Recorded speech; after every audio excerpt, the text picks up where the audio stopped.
Hello students, आप सभी का बहुत बहुत स्वागत है मेरे यूट्यूब चैनल जैक फाइटर्स में। तो स्टूडेंट्स, आज हम लोग करने वाले हैं क्लास 6 मैथ्स चैप्टर 4 प्रश्नावली 4.2 का सॉल्यूशन। यदि स्टूडेंट्स आप लोग मेरे चैनल पर नए हैं तो वीडियो को लाइक और चैनल को सब्सक्राइब जरूर कीजिएगा। तो चलिए शुरू करते हैं। देखिए सवाल नंबर 1 क्या कह रहा है, निम्न के सार गुणनखंड निकालिए। निम्न में जो भी दिया गया है उसका हमें सार गुणनखंड निकालना है। ओके, तो सबसे पहले मेरे प्यारे बच्चों सार गुणनखंड का मतलब समझिए। देखिए सार गुणनखंड का मतलब ये होता है मेरे प्यारे बच्चों, वैसा गुणनखंड जो सभी संख्याओं में उपस्थित होता है उसे हम सार गुणनखंड कहते हैं। अब चलिए सवाल नंबर 1 के 1 को करते हैं। तो देखिए सवाल नंबर 1 का 1 में दे रखा है 4 और 12। 4 और 12 का हमें सार गुणनखंड निकालना है। तो जरा समझिए कि कैसे हम इन दोनों संख्याओं का सार गुणनखंड निकाल पाएंगे। तो जरा समझिए, सार गुणनखंड निकालने के लिए हम क्या करते हैं मेरे प्यारे बच्चों, जो भी संख्या दिया रहता है उसके गुणनखंडों को हम लिखते हैं। गुणनखंडों को लिखने के बाद हम ये चेक करते हैं कि कौन कौन सा गुणनखंड संख्या इन दोनों संख्याओं के गुणनखंडों में उपस्थित है, यानी कि कॉमन है। तो जो भी कॉमन रहेगा गुणनखंड इन दोनों संख्याओं में, वही मेरा सार गुणनखंड होगा। तो चलिए सबसे पहले 4 का गुणनखंड लिखते हैं। तो क्या लिखोगे मेरे प्यारे बच्चों, तो लिखोगे 4 का गुणनखंड। अब जरा समझिएगा कि 4 के गुणनखंड को हम कैसे लिख पाएंगे। तो 4 का गुणनखंड आसानी से लिखने के लिए मेरे प्यारे बच्चों 4 का आप अभाज्य गुणनखंड करोगे। जब आप 4 का अभाज्य गुणनखंड कर लोगे तो आप आसानी से 4 का गुणनखंडों को आप लिख पाओगे। तो चलिए सबसे पहले 4 का अभाज्य गुणनखंड करते हैं। ओके, तो 4 एक सम संख्या है, तो सबसे पहले आप 2 से दोगे। 2 दूना कितना हो जाएगा बताइए, 4। फिर 2 से दीजिए, 2 कम कितना हो जाएगा बताइए, तो 2। तो देखिए 4 का अभाज्य गुणनखंड क्या क्या मिला, तो 2 और 2 मिला। अब जरा समझिए 4 का सबसे छोटा गुणनखंड हमें कितना मिला मेरे प्यारे बच्चों, 1। ओके, तो 4 का सबसे छोटा गुणनखंड हमें कितना मिला बताइए, 1। 1 से बड़ा बताइए तो 2। ओके, 2 से बड़ा मेरे प्यारे बच्चों, तो इन दोनों को गुणा कर दीजिए। तो 2 दूना कितना हो जाएगा बताइए, 4। तो 4 का गुणनखंड हमें क्या क्या मिला, 1, 2 और 4 मिला।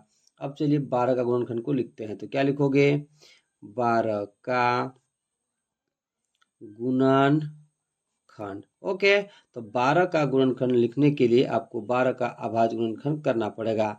जब आप 12 का अभाज्य गुणनखंड कर लोगे तो 12 का गुणनखंड आप आसानी से लिख पाओगे। तो चलिए 12 का अभाज्य गुणनखंड करते हैं। ओके, तो जरा समझिए, सबसे पहले 2 से दीजिए, चूंकि 12 सम संख्या है। तो 2 से कितना हो जाएगा बताइए, 12। फिर 2 से दीजिए, 2 तिया कितना हो जाएगा, 6। अब 3 से दीजिए, 3 एकम कितना हो जाएगा बताइए, 3। ओके, तो 12 का अभाज्य गुणनखंड क्या क्या निकला, तो 2 निकला, 2 निकला और 3 निकला। अब जरा समझिए 12 का सबसे छोटा गुणनखंड में कितना मिला मेरे प्यारे बच्चों, 1। तो सबसे पहले आप 1 लिख लोगे। 1 से बड़ा बताइए तो 2। 2 से बड़ा मेरे प्यारे बच्चों 3।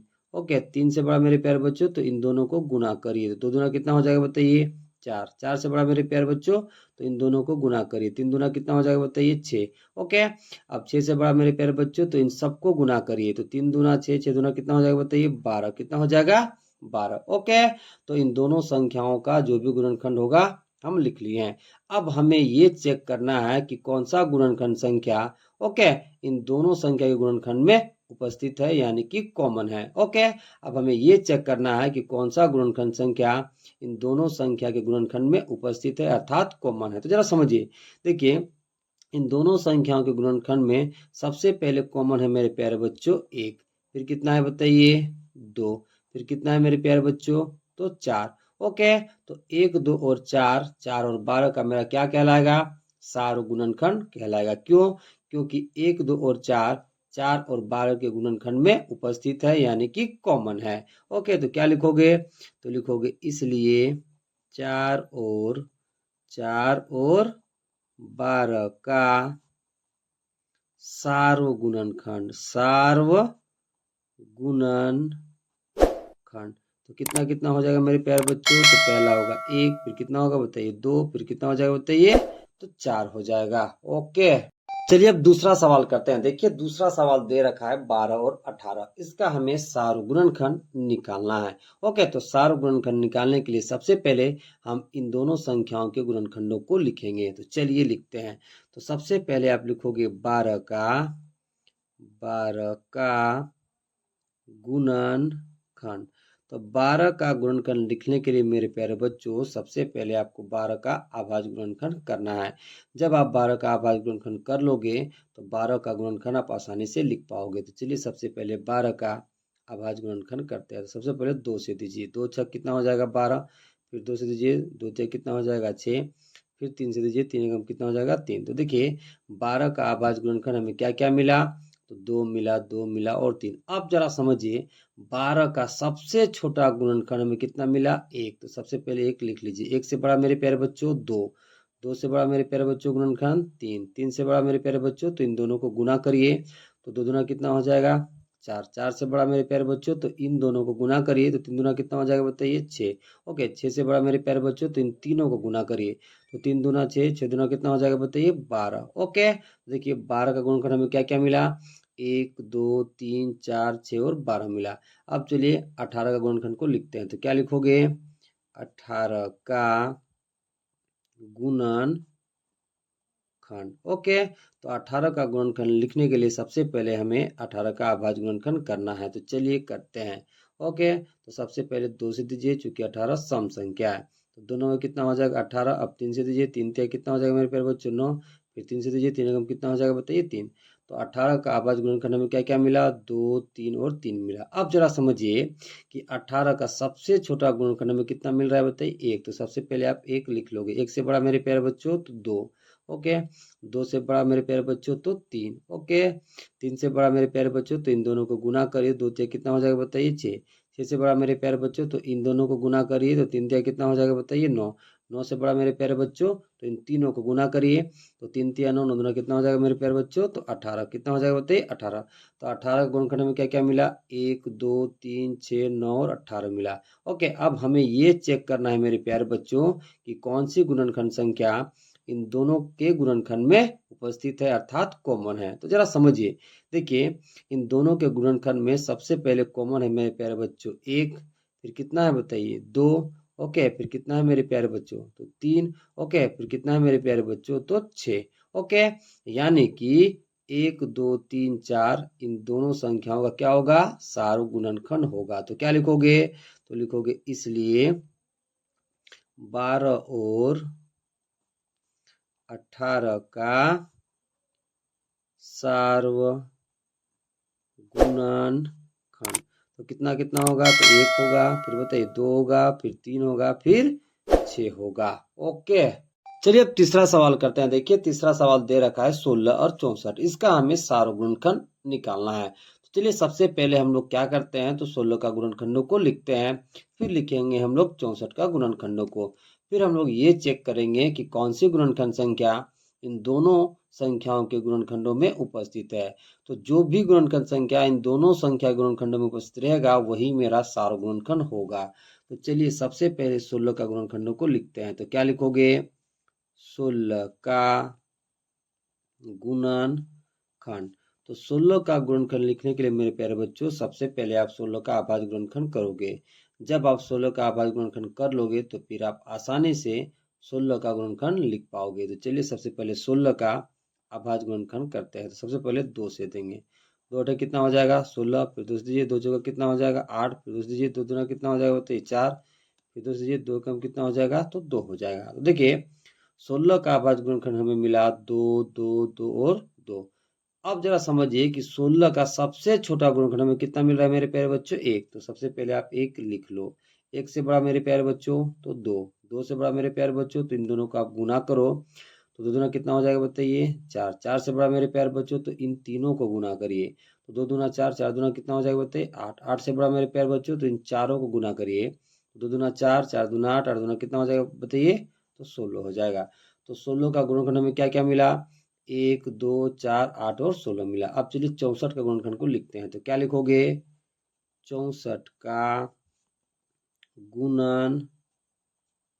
ओके, तो 64 का गुणनखंड लिखने के लिए मेरे प्यारे बच्चों आपको सबसे पहले 64 का अभाज्य गुणनखंड करना है। जब आप 64 का अभाज्य गुणनखंड कर लोगे तो आप 64 का गुणनखंडों को आसानी से लिख पाओगे। तो चलिए 64 का अभाज्य गुणनखंड करते हैं। सबसे पहले 2 से देंगे, 2 तिया 6, 2 दूना बताइए 4, फिर 2 से दीजिए, 2 16 कितना हो जाएगा 32, फिर 2 से दीजिए, 2 अठे कितना हो जाएगा 16, फिर 2 से दीजिए, 2 चौका कितना हो जाएगा 8, फिर 2 से दीजिए, 2 दूना कितना हो जाएगा मेरे प्यारे बच्चों 4, फिर 2 से दीजिए, 2 एकम कितना हो जाएगा बताइए 2। ओके, तो जरा समझिए 16 का आभाज्य गुणनखंड में क्या क्या मिल रहा है, तो 2 2 2 2 2 और 2 मिल रहा है। अब जरा समझिए कि 64 का सबसे छोटा गुणनखंड में कितना मिल रहा है मेरे प्यारे बच्चों 1, तो सबसे पहले आप 1 लिख लो, 1 से बड़ा मेरे प्यारे बच्चों 2। ओके, 2 से बड़ा मेरे प्यारे बच्चों, तो इन दोनों को गुना करिए, तो कितना हो जाएगा बताइए 4, 4 से बड़ा मेरे प्यारे बच्चों, तो इन तीनों को गुना करिए, तो 2 दूना 4, 4 दूना कितना हो जाएगा मेरे प्यारे बच्चों 8, 8 से बड़ा मेरे प्यारे बच्चों, तो इन चारों को गुना करिए, तो 2 दूना 4, 4 दूना 8, 8 दूना कितना हो जाएगा बताइए 16, 16 से बड़ा मेरे प्यारे बच्चों, तो इन पांचों को गुना करिए, 2 दूना 4, 4 दूना 8, 8 दूना 16, 16 दूना 32। ओके, और 32 से बड़ा गुणनखंड मेरे प्यारे बच्चों, तो इन छहों को गुना करिए, तो कितना मिलेगा 2 दूना 4, 4 दूना 8, 8 दूना 16, 16 दूना 32, 32 दूना 64। ओके, अब देखिए 64 का गुणनखंड में क्या क्या मिला, 1 2 4 8 16 32 64। अब हमें ये चेक करना है मेरे प्यारे बच्चों कि कौन सा गुणनखंड संख्या इन दोनों का गुणनखंड में उपस्थित है। जो भी कॉमन होगा, जो भी उभयनिष्ठ होगा, ओके, वही मेरा सार गुणनखंड होगा। ओके, तो जो भी गुणनखंड संख्या इन दोनों के गुणनखंड में कॉमन होगा, वही मेरा सार गुणनखंड होगा। ओके, तो चलिए देखते हैं कौन कौन सा गुणनखंड कॉमन है। तो देखिए सबसे पहले कॉमन है मेरे प्यारे बच्चों 1, फिर बताइए 2, फिर बताइए 4, फिर बताइए 8, फिर बताइए 16। ओके, तो 1 2 4 8 16 इन दोनों संख्याओं के गुणनखंड में उपस्थित है, इसलिए 1 2 4 8 16 मेरा सार गुणनखंड होगा। तो क्या लिखोगे, तो लिखोगे इसलिए 16 और 64 का सार्वगुणनखंड कितना कितना होगा मेरे प्यारे बच्चों, तो 1 हो जाएगा, फिर बताइए 2, फिर 4, फिर 8, फिर 16। ओके, चलिए अब सवाल नंबर 4 को करते हैं। देखिए 4 में दे रखा है 36 और 120, तो इन दोनों संख्याओं का यानी कि 36 और 120 का हमें सार गुणनखंड ज्ञात करना है। तो सार गुणनखंड ज्ञात करने के लिए मेरे प्यारे बच्चों सबसे पहले इन दोनों संख्याओं के गुणनखंडों को लिखेंगे। गुणनखंडों को लिखने के बाद हम ये चेक करेंगे कि कौन कौन सी गुणनखंड संख्या दोनों में कॉमन है। जो भी गुणनखंड संख्या दोनों में कॉमन होगा वही मेरा सार गुणनखंड होगा। तो चलिए बारी बारी से इन दोनों संख्याओं के गुणनखंडों को लिखते हैं। तो सबसे पहले हम लोग लिखेंगे 36 का गुणनखंड, तो क्या लिखोगे, तो लिखोगे 36 का गुणनखंड। तो 36 का गुणनखंड लिखने के लिए मेरे प्यारे बच्चों सबसे पहले हम 36 का अभाज्य गुणनखंड करेंगे। जब हम 36 का अभाज्य गुणनखंड कर लेंगे तो फिर हम आसानी से 36 का गुणनखंड को लिख पाएंगे। तो चलिए 36 का अभाज्य गुणनखंड करते हैं। ओके, सबसे पहले हम देंगे 2 से, 2 18 कितना हो जाएगा मेरे प्यारे बच्चों, तो 36, फिर 2 से दीजिए, दोनों में कितना हो जाएगा बताइए 18। अब आप 3 से दीजिए, 3 तिया कितना हो जाएगा 9। ओके, फिर 3 से दीजिए, 3 एकम कितना हो जाएगा 3। ओके, तो 36 का अभाज्य गुणनखंड में क्या क्या मिला, तो 2 2 3 और 3 मिला। ओके, अब जरा समझिए कि 36 का सबसे छोटा गुणनखंड हमें 1 मिल रहा है, तो सबसे पहले आप 1 लिख लोगे। 1 से बड़ा बताइए, तो 2, 2 से बड़ा मेरे प्यारे बच्चों, तो 3, 3 से बड़ा मेरे प्यारे बच्चों, तो आप इन दोनों को गुना करोगे, 2 दूना कितना मिल जाएगा बताइए 4, 4 से बड़ा मेरे प्यारे बच्चों, तो आप इन दोनों को गुना करोगे, 3 दूना कितना हो जाएगा बताइए 6, 6 से बड़ा मेरे प्यारे बच्चों, तो आप इन दोनों को गुना करोगे, 3 दिया कितना हो जाएगा बताइए 9, 9 से बड़ा मेरे प्यारे बच्चों, तो आप इन तीनों को गुना करोगे, तो 2 दूना 4, 4 दिया कितना हो जाएगा बताइए, बताइए 12। ओके, 12 से बड़ा गुणनखंड मेरे प्यारे बच्चों, तो आप इन तीनों को गुना करोगे, तो 3 तिया 9, 9 दूना कितना हो जाएगा बताइए 18, 18 से बड़ा मेरे प्यारे बच्चों, तो आप इन चारों को गुना करोगे, तो देखिए 3 तिया 9, 9 दूना 18, 18 दूना कितना हो जाएगा बताइए 36। तो 36 का गुणनखंड क्या क्या हो जाएगा, तो 1 2 3 4 6 9 12 18 और 36 होगा। अब चलिए 120 का गुणनखंड को लिख लेते हैं, तो क्या लिखोगे, तो लिखोगे 120 का गुणनखंड। ओके, तो 120 का गुणनखंड लिखने के लिए मेरे प्यारे बच्चों सबसे पहले हम 120 का अभाज्य गुणनखंड करेंगे। जब हम 120 का अभाज्य गुणनखंड कर लेंगे तो हम आसानी से 120 का गुणनखंड को लिख पाएंगे। तो चलिए सबसे पहले 120 का अभाज्य गुणनखंड करते हैं। ओके, तो देखिए कितना है संख्या बताइए 120। सबसे पहले आप इसको 2 से दोगे, 2 साठे कितना हो जाएगा बताइए 120। फिर आप 2 से दोगे, 2 तीसे कितना हो जाएगा मेरे प्यारे बच्चों 60। फिर आप 2 से दोगे, 2 15 कितना हो जाएगा बताइए 30। ओके, फिर आप 3 से दोगे, 3 पचे कितना हो जाएगा मेरे प्यारे बच्चों तो 15। अब आप 5 से दोगे, 5 एकम कितना हो जाएगा 5। ओके, तो देखिए 120 का आभाज्य गुणनखंड हमें क्या क्या मिला, 2 2 2 3 और 5 मिला। ओके, अब जरा समझिए कि 120 का सबसे छोटा गुणनखंड हमें 1 मिल रहा है। तो सबसे पहले आप 1 लिख लोगे, 1 से बड़ा मेरे प्यारे बच्चों तो 2, तो 2 आप लिख लोगे, 2 से बड़ा मेरे प्यारे बच्चों तो 3, 3 से बड़ा मेरे प्यारे बच्चों तो आप इन दोनों को गुना करोगे तो कितना मिल जाएगा बताइए, 2 दूना बताइए 4, 4 से बड़ा मेरे प्यारे बच्चों तो आपको 5 मिलेगा। तो यहाँ कितना लिख लोगे 5, 5 से बड़ा मेरे प्यारे बच्चों तो आप इन दोनों को गुना करोगे तो देखिए 3 दूना कितना हो जाएगा बताइए 6, 6 से बड़ा मेरे प्यारे बच्चों तो आप इन तीनों को गुना करोगे तो 2 दूना 4, 4 दूना कितना हो जाएगा बताइए 8, 8 से बड़ा मेरे प्यारे बच्चों तो आप इन दोनों को गुना करोगे, 5 दूना कितना हो जाएगा बताइए 10, 10 से बड़ा मेरे प्यारे बच्चों तो आप इन तीनों को गुना करोगे। देखिए 3 दूना 6, 6 दूना कितना हो जाएगा बताइए 12, कितना हो जाएगा बताइए 12। ओके, 12 से बड़ा गुणनखंड मेरे प्यारे बच्चों तो आप इन दोनों को गुना करोगे तो 5 से कितना हो जाएगा बताइए 15, कितना हो जाएगा 15। 15 से बड़ा गुणनखंड मेरे प्यारे बच्चों तो देखिए 15 से बड़ा 20 होता है मेरे प्यारे बच्चों। तो देखिए आप इसको और इसको गुना करोगे तो 2 दूना 4, 4 पचे कितना हो जाएगा बताइए 20, कितना हो जाएगा 20। 20 से बड़ा गुणनखंड मेरे प्यारे बच्चों 120 का 24 होता है। ओके, तो आप देखिए ऊपर के 4 को गुना करोगे तो 2 दूना 4, 4 दूना 8, 8 तिया कितना हो जाएगा बताइए 24, कितना हो जाएगा बताइए 24। 24 से बड़ा गुणनखंड 120 का मेरे प्यारे बच्चों तो 30 होता है। तो देखिए 30 कैसे लाओगे, देखिए 5 तिया 15, 15 दूना 30। ओके, 30 से बड़ा गुणनखंड मेरे प्यारे बच्चों 120 का तो 40 होता है। 40 कैसे आएगा समझिए, देखिए ऊपर के 3 दो को गुना करिए फिर 5 को गुना करिए तो 2 दूना 4, 4 दूना 8, 8 पचे कितना हो जाएगा मेरे प्यारे बच्चों 40। ओके, 40 से बड़ा 120 का गुणनखंड कितना होता है मेरे प्यारे बच्चों तो 60 होता है। तो 60 कैसे आएगा देखिए, देखिए लास्ट के 4 को गुना करिए तो आपको 60 मिलेगा। 5 तिया 15, 15 दूना 30, 30 दूना कितना हो जाएगा बताइए 60। और 60 से बड़ा गुणनखंड 120 का मेरे प्यारे बच्चों तो 120। तो सबको हम गुना करेंगे तो 5 तिया 15, 15 दूना 30, 30 दूना 60, 60 दूना 120। ओके, तो देखिए 120 का गुणनखंड हमें मिला 1 2 3 4 5 6, ठीक है, 8 10 12 15 20 24 30 40 60 120।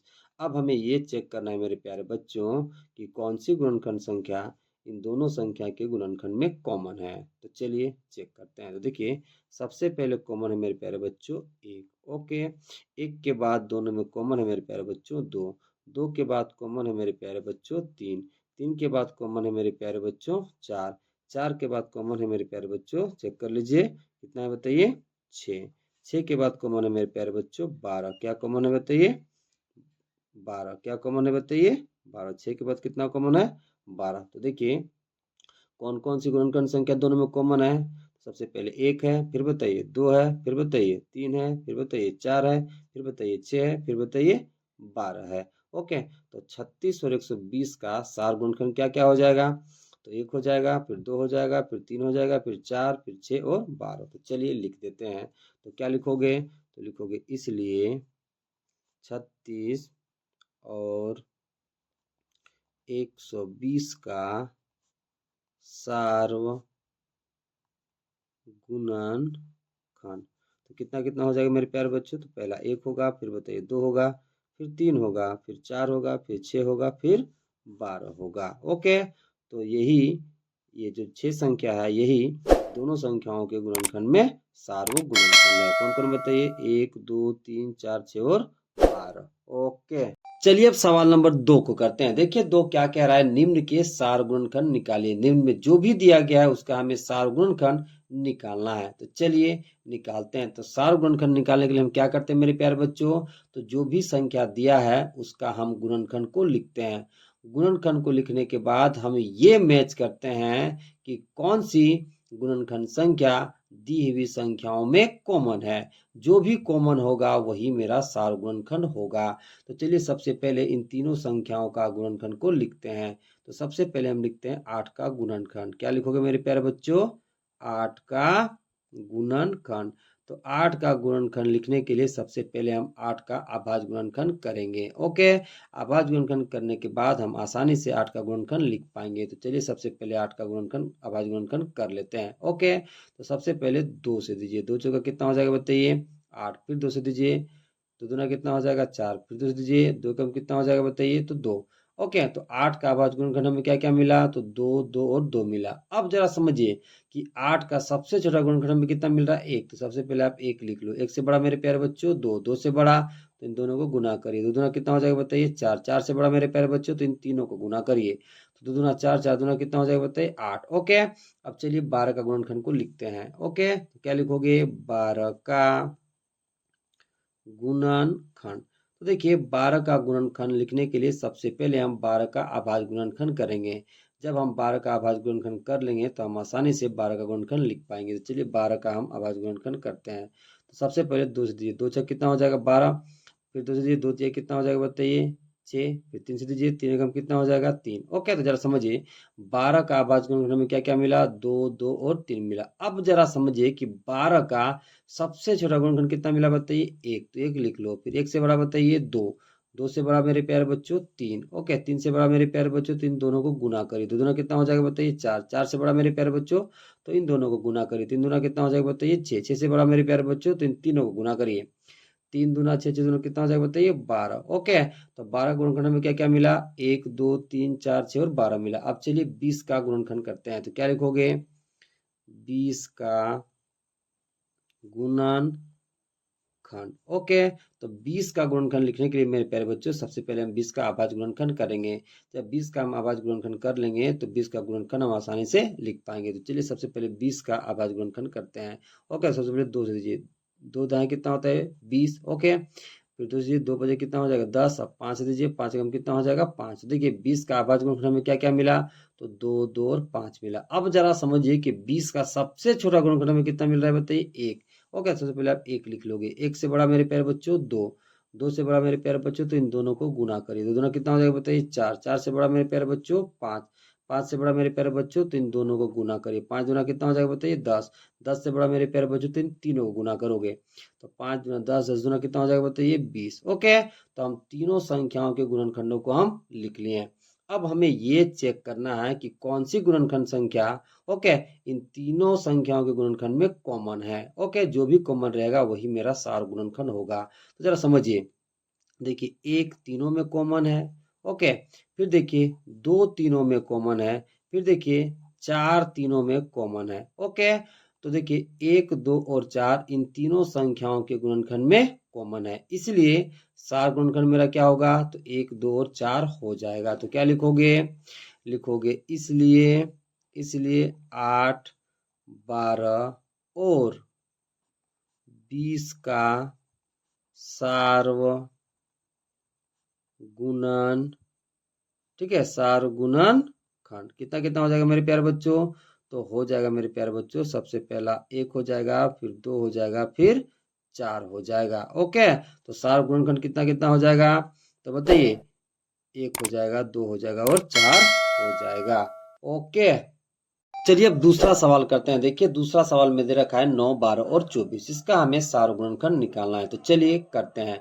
तो सार्वगुणनखंड निकालने के सबसे पहले हम इन तीनों संख्याओं के गुणनखंडों को लिखेंगे, फिर हम ये चेक करेंगे कि कौन सी गुणनखंड संख्या इन तीनों संख्याओं के गुणनखंड में कॉमन है, जो भी कॉमन रहेगा वही मेरा सार्वगुणनखंड होगा। तो चलिए सबसे पहले इन तीनों संख्याओं के गुणनखंडों को लिखते हैं। तो सबसे पहले लिखोगे 9 का गुणनखंड, क्या लिखोगे मेरे प्यारे बच्चों 9 का गुणनखंड। तो 9 का गुणनखंड लिखने के लिए मेरे प्यारे बच्चों सबसे पहले आप 9 का अभाज्य गुणनखंड करोगे। जब आप अभाज्य गुणनखंड कर लोगे तो आसानी से आप 9 के गुणनखंडों को लिख पाओगे। तो चलिए सबसे पहले 9 का अभाज्य गुणनखंड करते हैं। ओके, तो सबसे पहले 3 से दीजिए, 3 तिया कितना हो जाएगा 9, फिर 3 से दीजिए, 3 एकम कितना हो जाएगा बताइए 3। ओके, तो 9 का अभाज्य गुणनखंड में क्या क्या मिला, तो 3 और 3 मिला। अब जरा समझिए कि 9 का सबसे छोटा गुणनखंड कितना मिल रहा है बताइए 1, तो सबसे पहले आप 1 लिख लो। 1 से बड़ा मेरे प्यारे बच्चों 3, 3 से बड़ा तो इन दोनों को गुना करो तो कितना मिल जाएगा बताइए 9। ओके, अब चलिए 12 का गुणनखंड लिखते हैं। तो क्या लिखोगे, 12 का गुणनखंड। ओके, बराबर तो बराबर। ओके, अब 12 का गुणनखंड लिखने के लिए सबसे पहले आप 12 का अभाज्य गुणनखंड करोगे। जब आप 12 का अभाज्य गुणनखंड कर लोगे तो आप आसानी से 12 गुणनखंड को लिख पाओगे। तो चलिए सबसे पहले 12 का अभाज्य गुणनखंड करते हैं। तो सबसे पहले 2 से दीजिए, 2 छक कितना हो जाएगा 12, फिर 2 से दीजिए, 2 छह कितना हो जाएगा 6, अब 3 से दीजिए, 3 एकम कितना हो जाएगा बताइए, तो 3। अब देखिए 12 का अभाज्य गुणनखंड में क्या क्या मिला, तो 2, 2 और 3 मिला। अब जरा समझिए कि 12 का सबसे छोटा गुणनखंड में कितना मिल रहा है, 1। तो सबसे पहले आप 1 लिख लो, 1 से बड़ा मेरे प्यारे बच्चों तो 2, 2 से बड़ा मेरे प्यारे बच्चों तो 3, 3 से बड़ा मेरे प्यारे बच्चों तो इन दोनों का आप गुना करोगे, 2 दूना कितना हो जाएगा बताइए 4, 4 से बड़ा मेरे प्यारे बच्चों तो इन दोनों को आप गुना करोगे, 3 दूना कितना मिलेगा बताइए 6, 6 से बड़ा मेरे प्यारे बच्चों तो इन तीनों को आप गुना करोगे। तो 3 दूना 6, 6 दूना कितना हो जाएगा बताइए 12। तो 12 गुणनखंड में मिल गया। ओके, अब चलिए लिखते हैं 24 का गुणनखंड। ओके, तो 24 का गुणनखंड लिखने के लिए सबसे पहले आप 24 का अभाज्य गुणनखंड करोगे। जब आप अभाज्य गुणनखंड कर लोगे तो आसानी से आप 24 के गुणनखंडों को लिख पाओगे। तो चलिए सबसे पहले 24 का अभाज्य गुणनखंड करते हैं। तो सबसे पहले 2 से देंगे, 2 12 कितना हो जाएगा 24, फिर 2 से देंगे, 2 छह कितना हो जाएगा 12, फिर 2 से देंगे, 2 तिया कितना हो जाएगा बताइए 6, अब 3 से देंगे, 3 एकम कितना हो जाएगा 3। ओके, तो 24 का अभाज्य गुणनखंड में क्या क्या मिला, तो 2, 2, 2 और 3 मिला। अब जरा समझिए कि 24 का सबसे छोटा गुणनखंड में कितना मिल रहा है, 1। तो सबसे पहले आप 1 लिख लो, 1 से बड़ा मेरे प्यारे बच्चों 2। ओके, 2 से बड़ा मेरे प्यारे बच्चों 3, 3 से बड़ा मेरे प्यारे बच्चों तो इन दोनों को आप गुना करोगे, 2 दूना कितना हो जाएगा बताइए 4। ओके, 4 से बड़ा मेरे प्यारे बच्चों तो आप इन दोनों को गुना करोगे। ओके, तो 3 दूना कितना हो जाएगा बताइए 6, 6 से बड़ा मेरे प्यारे बच्चों तो आप इन तीनों को गुना करोगे। देखिए 2 दूना 4, 4 दूना कितना हो जाएगा 8, 8 से बड़ा मेरे प्यारे बच्चों तो आप इन तीनों को गुना करोगे। तो 3 दूना 6, 6 दूना कितना हो जाएगा मेरे प्यारे बच्चों 12, 12 से बड़ा गुणनखंड मेरे प्यारे बच्चों तो इन चारों को गुना करोगे। तो 3 दूना 6, 6 दूना 12, 12 दूना कितना मिल जाएगा बताइए 24, कितना मिल जाएगा बताइए 24। ओके, अब हमें ये चेक करना है मेरे प्यारे बच्चों कि कौन सी गुणनखंड संख्या इन तीनों संख्या के गुणनखंड में कॉमन है। तो जरा समझिए, सबसे पहला कॉमन कितना मिल रहा है बताइए 1, फिर कितना मिल रहा है मेरे प्यारे बच्चों, तो देखिए 3 मिल रहा है, कितना मिल रहा है बताइए 3। ओके, तो 2 ही गुणनखंड संख्या, ओके, इन तीनों संख्याओं के गुणनखंड में कॉमन है, इसलिए 1 3 मेरा क्या हो जाएगा सार गुणनखंड हो जाएगा। तो क्या लिखोगे, तो लिखोगे इसलिए 9, 12 और 24 का सार्वगुणनखंड तो कितना हो जाएगा मेरे प्यारे बच्चों, तो 1,3 हो जाएगा। ओके, चलिए अब सवाल नंबर 3 को करते हैं। देखिए 3 क्या कह रहा है, निम्न के प्रथम 3 सार्वगुणज लिखिए। निम्न में जो भी दिया गया है उसका हमें प्रथम 3 सार्वगुणज लिखना है। सार्वगुणज का क्या मतलब होता है मेरे प्यारे बच्चों, वैसा गुणज जो सभी संख्याओं में कॉमन हो उसे हम सार्वगुणज कहते हैं। अब सार्वगुणज हम कैसे निकालेंगे मेरे प्यारे बच्चों, तो सबसे पहले हम 2 का गुणज लिखेंगे, फिर हम 3 का गुणज लिखेंगे, फिर हम ये चेक करेंगे कि कौन सा गुणज इन दोनों संख्याओं में कॉमन है। जो भी कॉमन होगा वही मेरा सार्वगुणज होगा। तो चलिए सबसे पहले 2 का गुणज लिखते हैं, फिर हम 3 का गुणज लिखेंगे, फिर हम ये चेक करेंगे कि कौन सा गुणज इन दोनों संख्याओं में कॉमन है। ओके, तो सबसे पहले आप क्या करोगे, कम से कम जो भी संख्या दिया है उसका कम से कम आप 10 गुणज लिखोगे। ओके, कम से कम आपको 10 गुणज लिखना है। तो चलिए सबसे पहले 2 का गुणज लिखते हैं। तो क्या लिखोगे, 2 का गुणज। ओके, गुणज का मतलब क्या होता है मेरे प्यारे बच्चों, तो इसी का टेबल में जो आएगा वही इसका गुणज कहलाएगा। कहने का मतलब 2 का टेबल में जो भी आएगा वो 2 का गुणज कहलाएगा।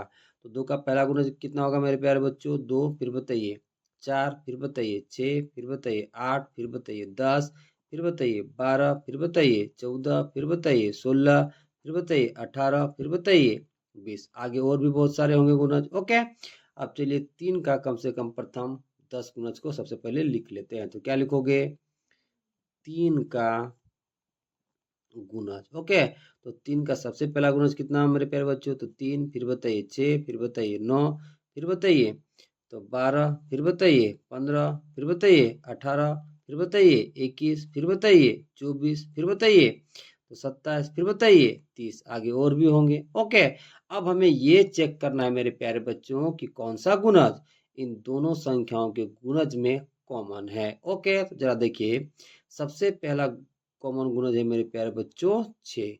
ओके, फिर क्या है मेरे प्यारे बच्चों, तो 12। ओके, फिर क्या है मेरे प्यारे बच्चों, तो 18। ओके, तो जरा समझिए क्या क्या कॉमन हो गया बताइए, तो 6, 12 और 18। ओके, तो 2 और 3 का प्रथम 3 सार्वगुणज कितना कितना हो गया बताइए, तो 6, 12 और 18। ओके, यदि 5 सार्वगुणज पूछता, ओके, तो हम आगे और भी गुणज को बढ़ाते और प्रथम 5 कॉमन गुणज को हम लेते। ओके, तो यहाँ केवल 3 पूछा है, इसलिए प्रथम हम वनिष्ठ 3 कॉमन गुणज को लेंगे। ओके, तो क्या लिखोगे, तो लिखोगे इसलिए 2 और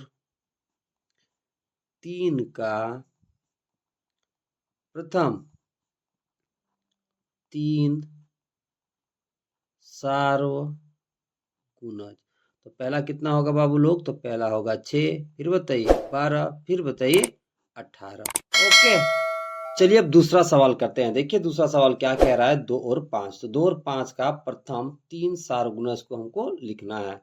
तो चलिए सबसे पहले 2 के गुणज को लिखते हैं, फिर 5 के गुणज को, फिर हम ये चेक करेंगे कि कौन सा गुणज इन दोनों संख्याओं के गुणज में कॉमन है। ओके, तो जो भी कॉमन रहेगा वही मेरा सार्वगुणज कहलाएगा। हमें कितना निकालना है मेरे प्यारे बच्चों, केवल 3 सार्वगुणज। तो हम सबसे पहले ये चेक करेंगे कि प्रथम 3 कॉमन सार्वगुणज कौन कौन सा है।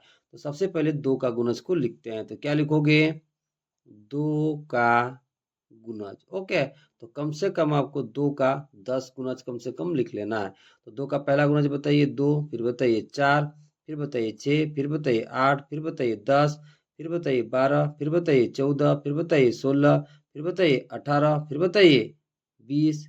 ओके, तो 2 का कम से कम हम लिख लिए प्रथम 10 गुणज। आगे आप और भी लिख सकते हो। ओके, अब चलिए 5 का प्रथम कम से कम 10 गुणज लिख लेते हैं। ओके, तो क्या लिखोगे, 5 का गुणज। ओके, तो 5 का प्रथम गुणज मेरे प्यारे बच्चों 5, फिर बताइए 10, फिर बताइए 15, फिर बताइए 20, फिर बताइए 25, फिर बताइए 30, फिर बताइए 35, फिर बताइए 40। ओके, फिर बताइए 45, फिर बताइए 50। ओके, अब सबसे पहले आपको चेक ये कर लेना है कि क्या प्रथम 3 सार्वगुणज हमें मिल रहा है कि नहीं मिल रहा है। यदि नहीं मिल रहा है तो गुणज को हम और आगे बढ़ाएंगे। ओके, अब देखिए सबसे पहले आप ये चेक करो कि कौन कौन सा गुणज कॉमन है। ओके, देखिए सबसे पहला कॉमन गुणज है मेरे प्यारे बच्चों 10 है। कितना है बताइए, 10। ओके, फिर देखिए फिर दूसरा गुणज कौन सा कॉमन है बताइए, 20। ओके, और आगे अभी कोई गुणज नहीं मिल रहा है। ओके, तो हम 2 का गुणज को हम आगे बढ़ाते हैं। ओके, तो 20 के बाद अगला 2 गुणज कितना होगा बताइए, 22, फिर कितना होगा बताइए 24, फिर बताइए 26, फिर बताइए 28, फिर बताइए 30। ओके, तो अब आप देखिए, देखिए वनिष्ठ गुणज क्या हो रहा है बताइए, अगला 30 हो रहा है। कितना हो रहा है मेरे प्यारे बच्चों, 30। तो प्रथम हमें 3 सार्वगुणज मिल चुका है। पहला कितना 10, फिर 20, फिर बताइए 30। क्यों, क्योंकि ये तीनों ही गुणज दोनों संख्याओं के गुणज में कॉमन है। ओके, तो नीचे लिख दीजिए, तो क्या लिखोगे, तो लिखोगे 2 और 5 का प्रथम 3 सार्वगुणज। तो पहला कितना मेरे प्यारे बच्चों, तो 10, फिर बताइए 20, फिर बताइए 30। ओके, चलिए अब सवाल नंबर 4 को करते हैं। देखिए 4 क्या कह रहा है, 50 से छोटी ऐसी सभी संख्याएं लिखिए जो 2 और 3 के सार्वगुणज है। तो 50 से ऐसी छोटी सभी संख्याएं हमें लिखना है जो 2 और 3 के सार्वगुणज हैं। ओके, तो हम कैसे लिख पाएंगे जरा समझिए। सबसे पहले आपको क्या करना है, 50 से छोटी 2 का गुणज लिख लेना है, फिर 50 से छोटी 3 का गुणज लिख लेना है। फिर आपको ये चेक करना है कि कौन सा गुणज, ओके, 50 से छोटी 2 के गुणज और 50 से छोटी 3 के गुणज में कॉमन है। जो भी कॉमन रहेगा वही मेरा क्या हो जाएगा बताइए, 50 से छोटी ऐसी सभी संख्याएं होगा जो 2 और 3 का सार्वगुणज होगा। तो सबसे पहले आपको काम क्या करना है, तो 50 से छोटी ऐसी सभी 2 के गुणज को लिख लेना है, फिर 50 से ऐसी सभी छोटी 3 के गुणज को लिख लेना है, फिर दोनों में कॉमन गुणज को ढूंढना है। तो चलिए लिखते हैं। तो सबसे पहले क्या लिखोगे, तो सबसे पहले लिखोगे मेरे प्यारे बच्चों 50 से छोटी 2 के गुणज, 2 के गुणज। ओके, तो पहला गुणज कितना होगा बताइए 2, फिर कितना होगा 4, फिर बताइए 6, फिर 8, फिर 10, फिर बताइए 12, फिर 14, फिर 16, फिर 18, फिर बताइए 20, फिर 22, फिर बताइए 24, फिर बताइए 26, फिर बताइए 28। ओके, कितना हो जाएगा बताइए 28, फिर बताइए तो होगा 30, 30 के बाद बताइए 32, फिर बताइए 34, फिर बताइए 36, फिर बताइए 38, फिर बताइए 40, फिर होगा 42, फिर होगा 44, फिर बताइए तो 46, फिर कितना होगा 48। ओके, तो 50 से छोटी सभी ये 2 के गुणज हो गया। अब चलिए 50 से छोटी सभी 3 के गुणज को लिखते हैं। तो क्या लिखोगे 50 से छोटी 3 के गुणज। ओके, तो सबसे पहला गुणज कितना होगा बताइए 3, फिर 6, फिर 9, फिर बताइए 12, फिर बताइए 15, फिर 18, फिर बताइए 21, फिर बताइए 24, फिर बताइए 27, फिर बताइए 30, फिर बताइए 33। ओके, फिर कितना हो जाएगा बताइए 36, फिर कितना होगा बताइए 39, फिर बताइए 42, फिर कितना होगा बताइए 45, फिर कितना होगा 48। ओके, तो 50 से छोटी 2 और 3 का गुणज हम लिख लें। अब हमको ये चेक करना है ओके कि 50 से छोटी 2 के गुणज में और 50 से छोटी 3 के गुणज में कौन कौन सा गुणज कॉमन है। ओके, अब हमें ये चेक करना है। तो जरा समझिए, पहला गुणज कॉमन दिख रहा है मेरे प्यारे बच्चों 6। क्या दिख रहा है बताइए 6। ओके, फिर दिख रहा है मेरे प्यारे बच्चों 12। क्या दिख रहा है बताइए 12। फिर दिख रहा है मेरे प्यारे बच्चों 18। क्या दिख रहा है बताइए 18। फिर दिख रहा है मेरे प्यारे बच्चों 24। क्या दिख रहा है बताइए 24। ओके, फिर दिख रहा है मेरे प्यारे बच्चों 30। क्या दिख रहा है बताइए 30। फिर दिख रहा है मेरे प्यारे बच्चों 36। क्या दिख रहा है बताइए 36। फिर दिख रहा है मेरे प्यारे बच्चों 42। ओके, क्या दिख रहा है बताइए 42। और फिर क्या दिख रहा है मेरे प्यारे बच्चों कॉमन तो 48। ओके, तो 50 से छोटी 2 और 3 के गुणज में क्या क्या कॉमन दिख रहा है बताइए तो 6, 12, 18, 24, 30, 36, 42 और 48। तो चलिए लिख देते हैं। तो क्या लिखोगे तो लिखोगे 50 से छोटी 50 से छोटी सभी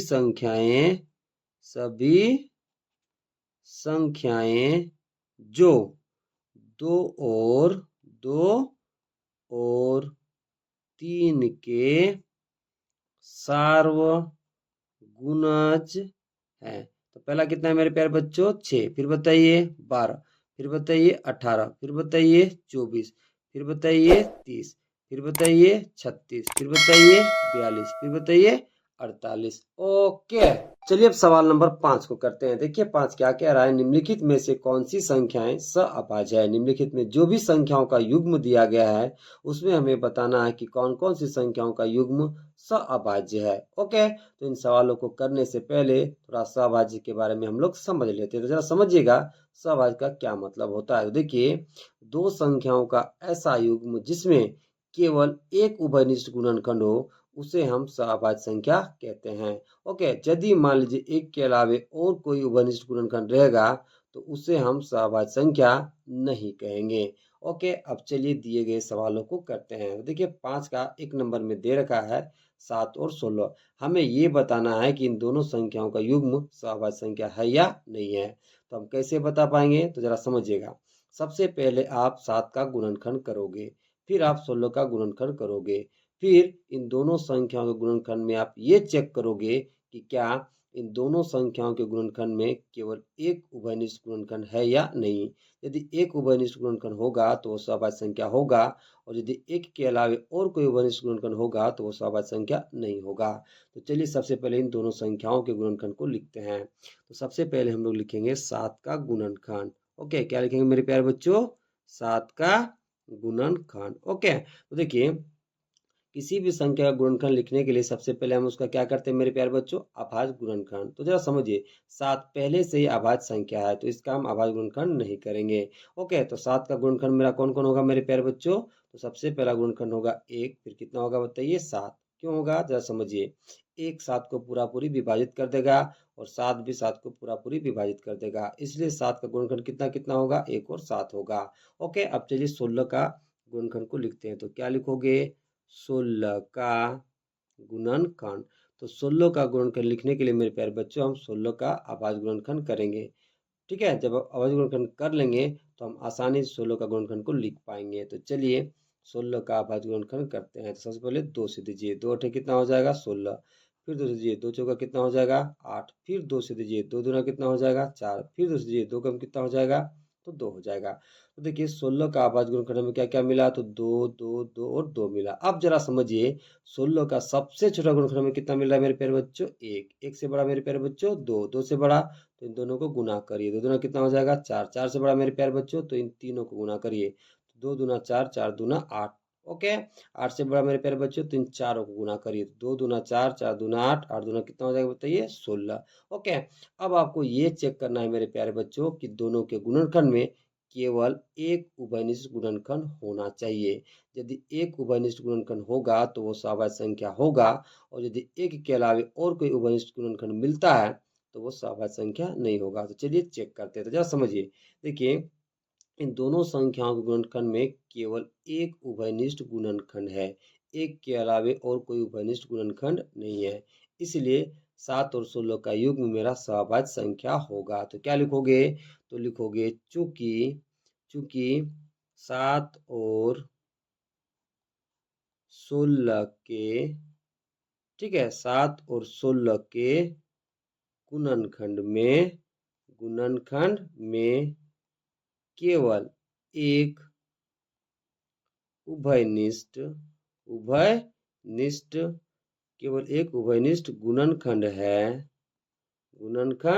है, इसलिए इसलिए 7 और 16 सह अभाज्य संख्या है। ओके, चलिए अब दूसरा सवाल करते हैं। देखिए दूसरा सवाल दे रखा है 17 और 68। हमें ये बताना है कि इन दोनों संख्याओं का युग्म, ठीक है, सहभाज्य है या नहीं है। तो कैसे बता पाएंगे, तो इन दोनों संख्याओं के गुणनखंडों को हम लिखेंगे, फिर हम ये चेक करेंगे कि क्या इन दोनों संख्याओं के गुणनखंड में केवल एक उभयनिष्ठ है या नहीं है। यदि एक उभयनिष्ठ होगा तो सहभाज्य संख्या होगा, और एक उभयनिष्ठ नहीं होगा, ठीक है, एक के अलावा और कोई भी उभयनिष्ठ होगा तो वो सहभाज्य संख्या नहीं होगा। तो चलिए सबसे पहले इन दोनों संख्याओं के गुणनखंडों को लिखते हैं। ओके, तो सबसे पहले हम लिखेंगे 17 का गुणनखंड। ओके, तो जरा समझिए मेरे प्यारे बच्चों 17 गुणनखंड आप कैसे लिख पाओगे। देखिए 17 एक अभाज्य संख्या है, तो 17 किससे किससे विभाजित हो सकता है मेरे प्यारे बच्चों, 1 से और स्वयं से, यानी कि 17 से। ओके, अब चलिए 68 का गुणनखंड को लिखते हैं। तो 68 का गुणनखंड लिखने के लिए मेरे प्यारे बच्चों हम 68 का अभाज्य गुणनखंड करेंगे, तो फिर हम आसानी से 68 का गुणनखंड को लिख पाएंगे। तो चलिए सबसे पहले 68 का अभाज्य गुणनखंड कर लेते हैं। सबसे पहले 2 से दीजिए, 2 तिया 6, 2 चौका 8, फिर 2 से दीजिए, 2 17 कितना होगा 34, फिर 17 से दीजिए, 17 कम कितना हो जाएगा मेरे प्यारे बच्चों 17। तो 68 का अभाज्य गुणनखंड में क्या क्या मिल गया, 2 2 और 17 मिल गया। अब जरा समझिए 17 का सबसे छोटा गुणनखंड में कितना मिल रहा है बताइए 1। तो सबसे पहले आप 1 लिख लो, 1 से बड़ा मेरे प्यारे बच्चों 2, 2 से बड़ा मेरे प्यारे बच्चों तो इन दोनों को गुना करिए, तो कितना मिलेगा 4, 4 से बड़ा मेरे प्यारे बच्चों, तो 4 से बड़ा बताइए कितना हो जाएगा 17। ओके, और 17 से बड़ा मेरे प्यारे बच्चों तो इन दोनों को गुना करिए, कितना हो जाएगा 17 दूना बताइए 34, 34 से बड़ा मेरे प्यारे बच्चों तो इन तीनों को गुना करिए, तो 17 दूना 34, 34 दूना कितना हो जाएगा बताइए 68। अब आपको ये चेक करना है मेरे प्यारे बच्चों कि क्या इन दोनों संख्याओं के गुणनखंड में केवल एक उभयनिष्ठ है। यदि एक उभयनिष्ठ होगा तो वो मेरा सहभाज्य होगा, और एक के अलावे और कोई उभयनिष्ठ गुणनखंड मिल गया तो वो सहभाज्य संख्या नहीं होगा। तो चलिए चेक करते हैं कि क्या इन दोनों संख्याओं के गुणनखंड में केवल एक उभयनिष्ठ गुणनखंड है या फिर एक से अधिक उभयनिष्ठ गुणनखंड है। तो देखिए सबसे पहला उभयनिष्ठ गुणनखंड मिल रहा है 1, फिर कितना मिल रहा है मेरे प्यारे बच्चों 17, कितना मिल रहा है बताइए 17। तो देखिए एक के अलावे 17 भी उभयनिष्ठ गुणनखंड है, इसलिए मेरा 17 और 68 सहभाज्य संख्या नहीं होगा। क्यों नहीं होगा, यदि केवल एक उभयनिष्ठ गुणनखंड होता तो सहभाज्य संख्या होता, लेकिन यहाँ 17 भी उभयनिष्ठ गुणनखंड है, इसलिए 17 और 68 मेरा सहभाज्य संख्या नहीं होगा। तो क्या लिखोगे, लिखोगे चूंकि 17 और 68 के गुणनखंड खंड में एक के अलावा 17 भी उभयनिष्ठ गुणनखंड है। ओके, इसलिए 17 और 68 सअभाज्य संख्या नहीं होगी। ओके, चलिए अब तीसरा सवाल को करते हैं। देखिए तीसरा सवाल दे रखा है 15 और 37। हमें ये बताना है कि इन दोनों संख्याओं का युग्म सहभाज्य है या फिर नहीं है।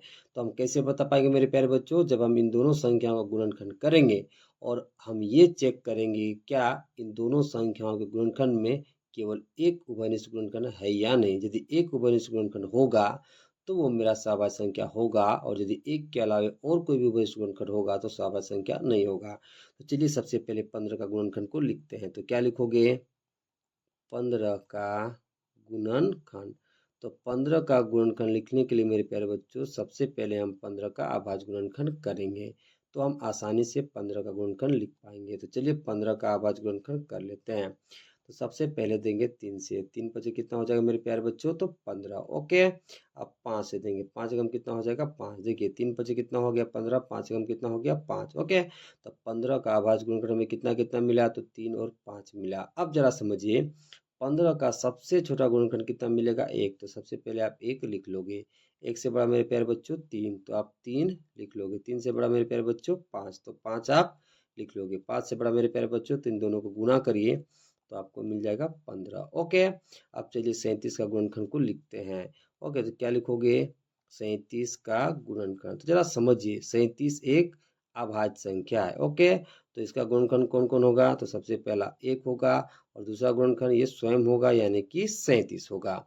अब हमें ये चेक करना है मेरे प्यारे बच्चों कि क्या इन दोनों संख्याओं के गुणनखंड में केवल एक उभयनिष्ठ गुणनखंड है या नहीं। यदि एक उभयनिष्ठ गुणनखंड होगा तो ये मेरा सहभाज्य संख्या होगा, और एक के अलावा और कोई भी उभयनिष्ठ गुणनखंड होगा तो सहभाज्य संख्या नहीं होगा। तो चलिए चेक करते हैं। तो देखिए दोनों में उभयनिष्ठ गुणनखंड दिख रहा है एक। कितना दिख रहा है मेरे प्यारे बच्चों, एक। एक के अलावा और कोई उभयनिष्ठ गुणनखंड नहीं है। ओके, तो चूंकि एक उभयनिष्ठ गुणनखंड है इन दोनों संख्या गुणनखंड में, इसलिए ये मेरा सहभाज्य संख्या होगा। तो क्या लिखोगे, तो लिखोगे चूंकि 15 और 37 के गुणनखंड में केवल एक उभयनिष्ठ गुणनखंड है, इसलिए 15 और 37 सअभाज्य संख्या होगा। ओके, चलिए अब चौथा सवाल को करते हैं। देखिए चौथा सवाल दिया है 16 और 81। हमें बताना है कि इन दोनों संख्याओं का युग्म सहअभाज्य है या नहीं। हम कैसे बता पाएंगे मेरे प्यारे बच्चों, तो हम इन दोनों संख्याओं के गुणनखंडों को लिखेंगे, फिर हम ये चेक करेंगे कि क्या इन दोनों संख्याओं के गुणनखंड में केवल एक कॉमन है या नहीं। यदि इन दोनों संख्याओं के गुणनखंड में केवल एक कॉमन होगा तो ये दोनों संख्याओं का युग्म सहअभाज्य होगा, और यदि एक के अलावा और कोई उभयनिष्ठ गुणनखंड होगा तो वो मेरा सहअभाज्य संख्या नहीं होगा। तो चलिए सबसे पहले 16 का गुणनखंड को लिखते हैं। तो क्या लिखोगे, तो लिखोगे 16 का गुणनखंड। ओके, तो 16 का गुणनखंड लिखने के लिए हम क्या करेंगे मेरे प्यारे बच्चों, तो 16 का हम अभाज्य गुणनखंड करेंगे। जब हम 16 का अभाज्य गुणनखंड कर लेंगे तो हम आसानी से 16 का गुणनखंड को लिख पाएंगे। तो चलिए 16 का सबसे पहले अभाज्य गुणनखंड कर लेते हैं।